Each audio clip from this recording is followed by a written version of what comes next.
तमाम तारीफ़ें अल्लाह तबारक व तआला के लिए। सल्लु अलल हबीब सल्लल्लाहु अला मुहम्मद सल्लल्लाहु तआला अलैहि वसल्लम। अस्सलामु अलैकुम व रहमतुल्लाहि व बरकातुहू। सामईन, आज का मौजू है बरेलवी और देवबंदियों में इख्तलाफ क्यों, इनमें इख्तलाफ की क्या वजह है। ऐसा क्या है कि हमारे बीच में आपस में इतना इख्तलाफ है और इत्तफाक कभी नहीं हो सकता। नबी अकरम सल्लल्लाहु तआला अलैहि वसल्लम की बड़ी मशहूर हदीस है जामे तिर्मिज़ी की, जिसका मफ़हूम यूँ है कि नबी अकरम सल्लल्लाहु तआला अलैहि वसल्लम ने फरमाया कि मेरी उम्मत में 73 फ़िरके होंगे, जिसमें से 72 जहन्नम में जाएंगे, सिर्फ एक ही जन्नत में जाएगा। इस पर सहाबा कराम ने अर्ज़ किया कि या रसूलुल्लाह, वो कौन सा फ़िरका होगा जो जन्नत में जाएगा। तो नबी अकरम सल्लल्लाहु तआला अलैहि वसल्लम ने फरमाया कि वो फ़िरका होगा जो मेरे और मेरे सहाबा के तरीके पर अमल करेगा, यानी मेरे सहाबा के अमल पर होगा। तो इस हदीस से बात वाज़ेह हो गई कि जो नबी अकरम सल्लल्लाहु तआला अलैहि वसल्लम और सहाबा कराम के तरीके पर होगा, सिर्फ वही जन्नत में जाएगा। जो इनसे हटा वो 72 की लिस्ट में आकर के जहन्नम में चला जाएगा और वो हमेशा वहीं रहेगा। 73 फ़िरकों के नाम और अकीदे तो मैं यहाँ बयान कर सकता हूँ, लेकिन चूंकि वीडियो बहुत लंबी ना हो तो मैं इंशाल्लाह ज़रूर उसकी एक अलग वीडियो बनाऊंगा और उसे शेयर करूंगा। अगर किसी को पढ़ने का ज़ौक़ और शौक़ हो तो वो हज़रत गौसे आज़म रज़ियल्लाहु ताला अन्हु की किताब बुनियादुत तालिबीन का मुताला कर सकता है। उसमें बड़ी वज़ाहत के साथ आपने 73 फ़िरकों के बारे में लिखा है। देवबंदी, अभी चूँकि मौजू सिर्फ बरेलवी और देवबंदी है, इसलिए इन तमाम के मैं जिक्र नहीं कर रहा हूँ। देवबंदियों ने अपने अकायद अहले सुन्नत वल जमात से हटकर अलग अकीदे बना लिए, जो 1400 साल में किसी से भी साबित नहीं है, ना कि सहाबा इकराम से, ना कि ताबाई से, तबे ताबाई, आइम्मा अरबा, सलफ़ व खलफ़, कहीं से भी वो दलीलें साबित नहीं होती। देवबंदियों की हालत ज़िंदगी इनकी कुतुब से ही मालूम होगी। इनके जो आलिम जो गुजरे, उन्होंने अपनी किताबों में लिख कर मर कर मिट्टी में मिल गया, वहीं से साबित होगा कि कितने हक पर थे, क्या ये सहाबा इकराम के और नबी करम सल्लल्लाहु अलैहि वसल्लम तरीके पे अमल करते थे या नहीं करते थे। तो उनकी कुतुब से ही साफ जाहिर होगा। तो आए सबसे पहले बानी है देवबंद, जिसने देवबंद को बनाया कासिम नानोटी। उसकी किताब है तहज़ीरुन नास, जिसमें इसने खातमुन नबीन के मुनकर बन बैठा और ये अकीदा गढ़ा कि बिलफर्ज बाद ज़माना कोई नबी पैदा हो जाए तो ख़त्म में फ़र्क ना आएगा। सफ़ा नंबर 64 पे लिखा है। तो ये अकीदा ना तो कुरान से साबित है, ना तो हदीस से, ना ही 1400 साल में किसी सलफ़ व खलफ़ से किसी से भी ये साबित नहीं है, और ना ही खुद नबी करम सल्लल्लाहु तआला अलैहि वसल्लम से ये साबित है कि बाद ज़माना नबी भी कोई पैदा हो जाए तो उनकी ख़त्म में कोई नबी में फ़र्क नहीं आएगा। इसी पर इस अकीदे की तकफीर कई लोगों ने करी, सिर्फ आला हज़रत इमाम अहमद रज़ा खान फाजिल बरेलवी उन्होंने नहीं करी, बहुत से लोगों ने करी है। ठीक है। सो इस अकीदे की तकफीर जो है कई लोगों ने करी। कासिम नानोटी के खुद के ज़माने में इस पर अशरफ अली थानवी साहब क्या लिखते हैं, ये जो तहज़ीरुन नास की इबारत पे अशरफ अली थानवी साहब अपनी मुलफुज़ात में क्या लिखते हैं। लिखते हैं कि जिस वक्त मौलाना ने तहज़ीरुन नास लिखी है, किसी ने हिंदुस्तान भर में मौलाना के साथ मुवाफ़िकत नहीं की सिवाय मौलाना अब्दुल हई साहब के। हवाला मलफुज़ात हकीमुल उम्मत जिल्द 5 सफ़ा 297, इदारत अलिफ़ियत अशरफिया मुल्तान से छपी है। तो सामईन नोट करें, जो मौलाना अब्दुल हई लखनवी साहब है, इन्होंने रुजू कर लिया था और तहज़ीरुन नास की इबारत पर लुज़ुम कुफ्र का फतवा दिया था। जैसा कि खालिद महमूद देवबंदी ने इब्ताल अगलाद कासमिया के हवाले से लिखा है कि इसमें लुज़ुम का कौल है और इस पर मौलाना अब्दुल हई लखनवी ने तकरीर मौजूद है। इसी तरह देवबंद के मरीज़ुल उम्मत यानी कि जो अशरफ अली थानवी साहब है, इन्होंने तहज़ीरुन नास पे एक और क्या चीज़ लिखी, एक और जगह उन्होंने लिखा है कि तहज़ीरुन नास पर फतवे लगे तो कासिम नानोटी ने जवाब दिया, फरमाया कि काफिर से मुसलमान होने का तरीका बड़ों से ये सुना है कि कलमा पढ़ने से मुसलमान हो जाता है, तो मैं कलमा पढ़ता हूँ। हवाला मलफूज़ात हकीमुल उम्मत जिल्द 4 सफ़ा 395, इदारत अलिफ़ियत अशरफिया मुल्तान। देखिए, कासिम नानोटी साहब को पता था कि उसने कुफर कर दिया है ये तहज़ीरुन नास लिखकर, जिसकी वजह से कई सारे लोगों ने इस पर कुफर का फतवा भी दिया है। तो ये मानता था, इसके दिल में कहीं ना कहीं ये बात थी कि इसने कुफर कर लिया है, इसलिए मलफूज़ात हकीमुल उम्मत में अशरफ अली थानवी ने लिखा कि उसने दोबारा कलमा पढ़ा, लेकिन दोबारा सिर्फ फ़कत कलमा पढ़ा, ना कि रुजू उस इबारत से कहीं पर भी नहीं किया। तो उसने इससे कभी रुजू नहीं किया, सिर्फ ये कहा कि मैं कलमा पढ़ लेता। तो फ़कत कलमा पढ़ने से कोई मुसलमान नहीं होता। अकीदा तो अभी भी वही गड़ा है, और आज की तारीख में आप कोई भी मार्केट में चले जाओ, तहज़ीरुन नास उठा के देख लेना, वही सारे अकीदे गड़े हुए हैं। और जितने भी मौजूदा तमाम देवबंदी तमाम के तमाम उसकी दिफा करने में लगे, उस तहज़ीरुन नास किताब की दिफा करने में लगे हुए। अफसोस की बात है, बड़े अफसोस की बात है। मैं पूछना चाहता हूँ कि कौन से सहाबा कराम का अकीदा था, या नबी करम सल्लल्लाहु तआला अलैहि वसल्लम ने कब फरमाया कि बाद ज़माना नबी भी कोई पैदा हो जाए तो ख़त्म में कोई फ़र्क नहीं आएगा। ठीक है, इसके जवाब में इंतज़ार कर रहा हूँ इंशाअल्लाह। अब आए इनके दूसरे बड़े आलिम है अशरफ अली थानवी साहब, जिसके बारे में मुताला बरेलियात में किताब में यूँ लिखा है कि इनका इल्म इतना है कि तमाम हिंद के उलमा एक तरफ और अशरफ अली थानवी साहब का इल्म जो है वो एक तरफ, फिर भी इनका पलड़ा झुक जाएगा।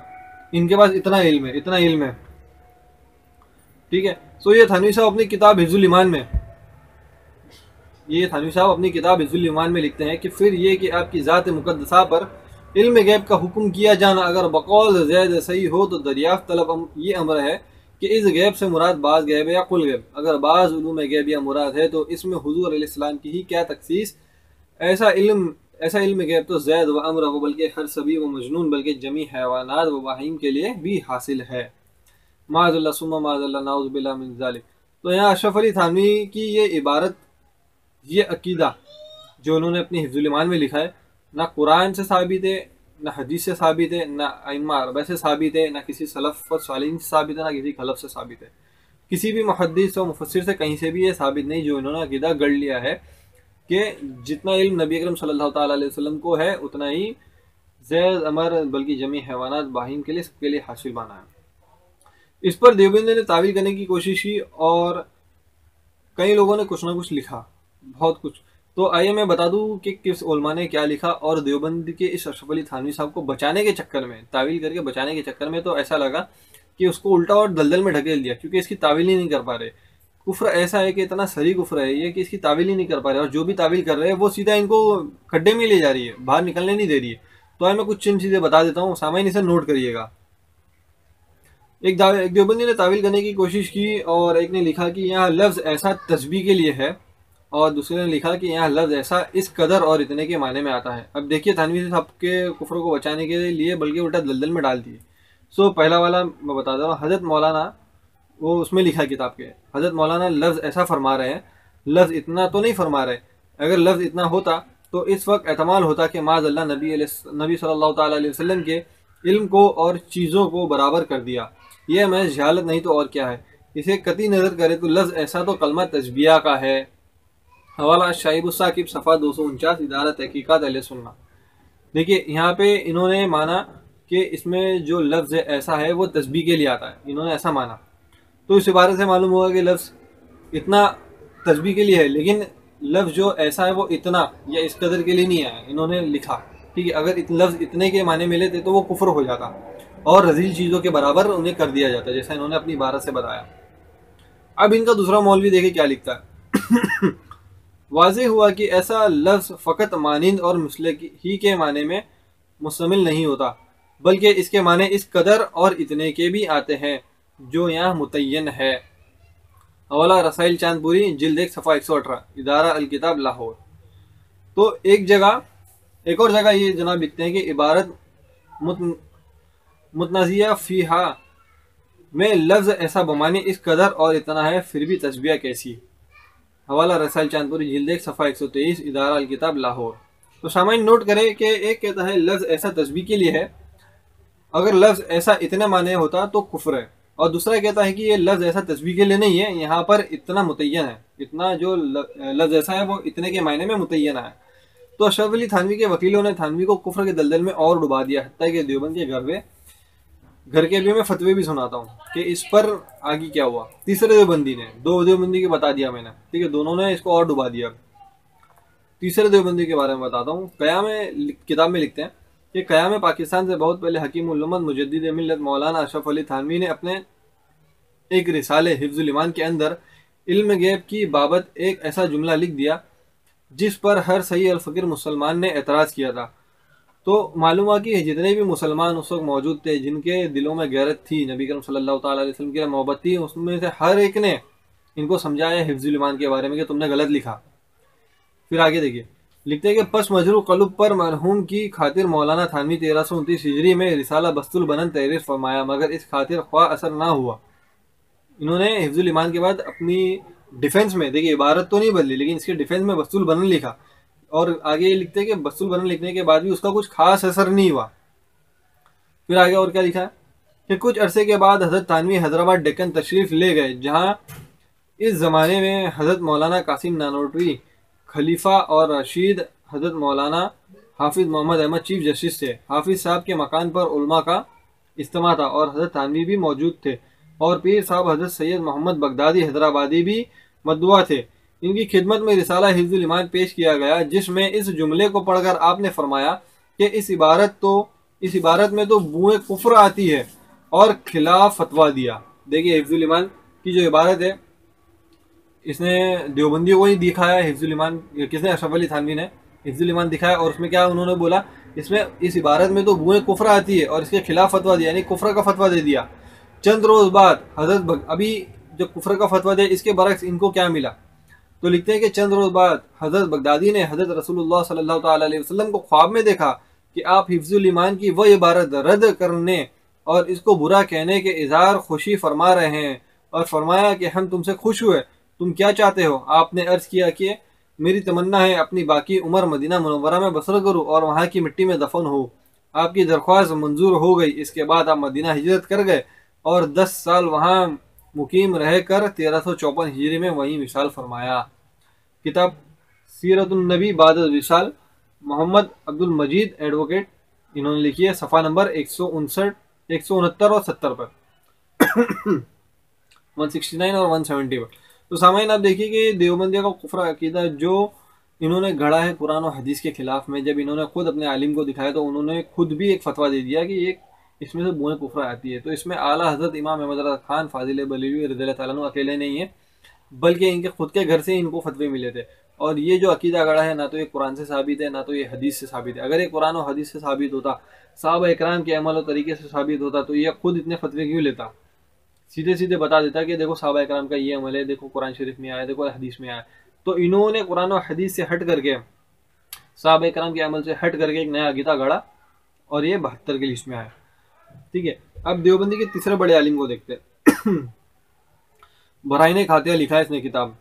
खलील अहमद अमेठी ने नबी अलैहिस्सलाम के इल्म को शैतान इब्लीस के इल्म से कम माना है, माज़अल्लाह सुम्मा माज़अल्लाह। क्या लिखता है वो अपनी किताब में, और हासिल गौर करना चाहिए कि शैतान व मलकुल मौत का हाल देखकर इल्म मुहीत ज़मीन का फ़क्र आलम को खिलाफ नुसूस कती के बिला दलील महज कयास फासिद से साबित करना शिर्क नहीं तो कौन सा ईमान का हिस्सा है। शैतान व मलकुल मौत को ये वसात नस से साबित हुई, और फ़क्र आलम की वसात इल्म की कौन सी नस कती है कि जिससे तमाम नुसूस को रद्द करके एक शिर्क साबित करता है। माज़अल्लाह सुम्मा माज़अल्लाह। हवाला बराइन कातिया सफ़ा 55, मतबा दारुल इशात। तो सामाइन इसी इबारत को दारुल उलूम कराची देवबंद के पास, इसी इबारत को दारुल उलूम कराची उनके पास इस सवाल की शक्ल में भेजा गया। तो उन्होंने क्या जवाब दिया।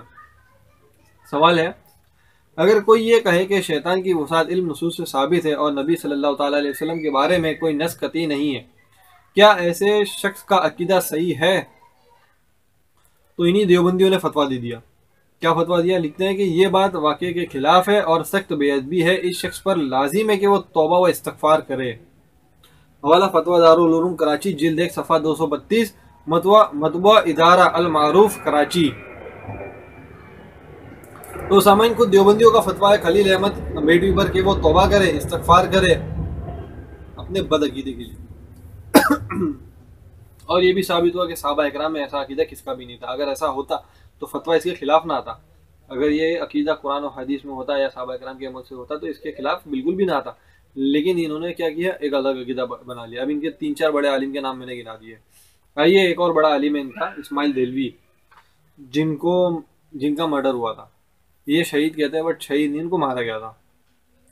तो देवबंदी का एक बड़ा आलिम जो इस्माइल देलवी है, अपनी किताब में क्या लिखता है कि नमाज में हुजूर सल्लल्लाहु अलैहि वसल्लम का ख्याल गधे और बैल के ख्याल में डूबने से बुरा है। हवाला सीरत मुस्तकीम सफ़ा नंबर 97, और ये छपी है कुतुब खाना अशरफिया रशीद कंपनी देवबंद। इसी तरह इसी किताब में एक और जगह लिखता है कि हर मखलूक बड़ा हो या छोटा अल्लाह की शान के आगे वो चमार से भी ज़्यादा जलील है। हवाला तक़वियतुल ईमान सफ़ा नंबर 13, और लिखने वाला खुद इस्माइल देलवी है, कुतुब खाना अशरफिया रशीद कंपनी देवबंद। इसी तरह तक़वियतुल ईमान में एक और जगह इसने लिखा है कि हुजूर सल्लल्लाहु अलैहि वसल्लम की ताज़ीम बड़े भाई की तरह होनी चाहिए, यानी जो बड़ा भाई होता है बिल्कुल इसी तरह इसकी नबी सल्लल्लाहु अलैहि वसल्लम की ताज़ीम होनी चाहिए, बस उससे ज़्यादा कोई मर्तबा नहीं दिया। तक़वियतुल ईमान सफ़ा नंबर 52 पर। इसी तरह इनका एक और बहुत बड़ा आलिम है, वो एक तफसीर के में लिखता है, तफसीर का नाम है बुलगातुल हैरान, सफ़ा नंबर है 157 और 158, और ये छपी है हिमायत इस्लाम प्रेस लाहौर, और लिखा है हुसैन अली ने, हुसैन अली देवबंदी ने लिखा। क्या लिखता है कि खुदाए बारी ताला को पहले से इल्म नहीं होता बल्कि उसके करने के बाद मालूम होगा।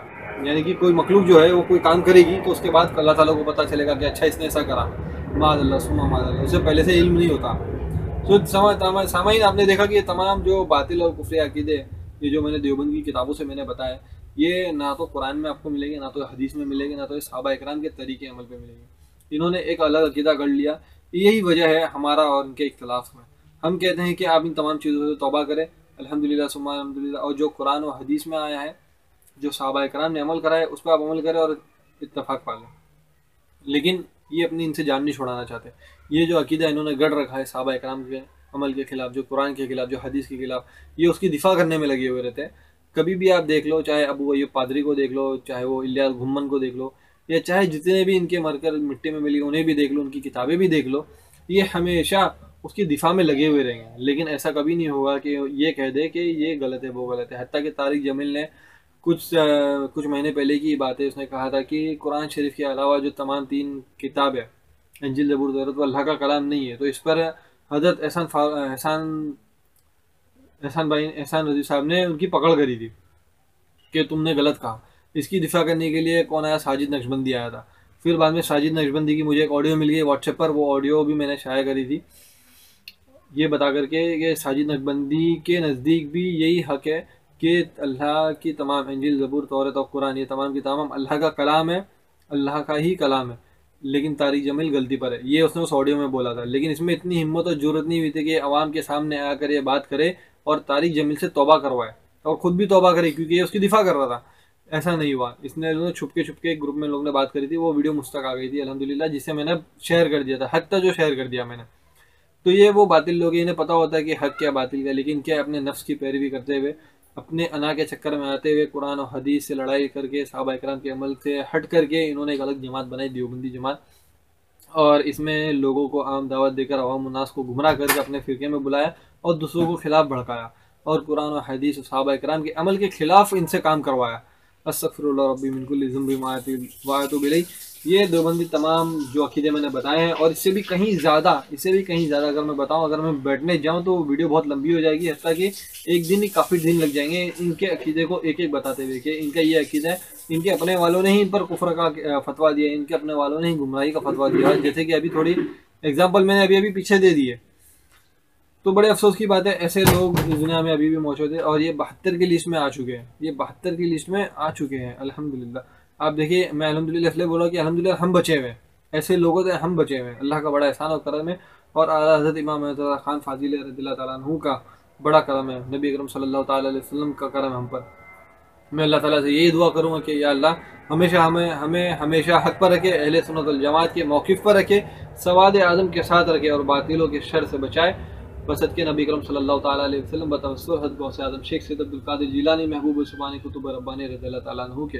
वमा अलैना इल्लल बलाग। अस्सलामु अलैकुम व रहमतुल्लाहि व बरकातुहू।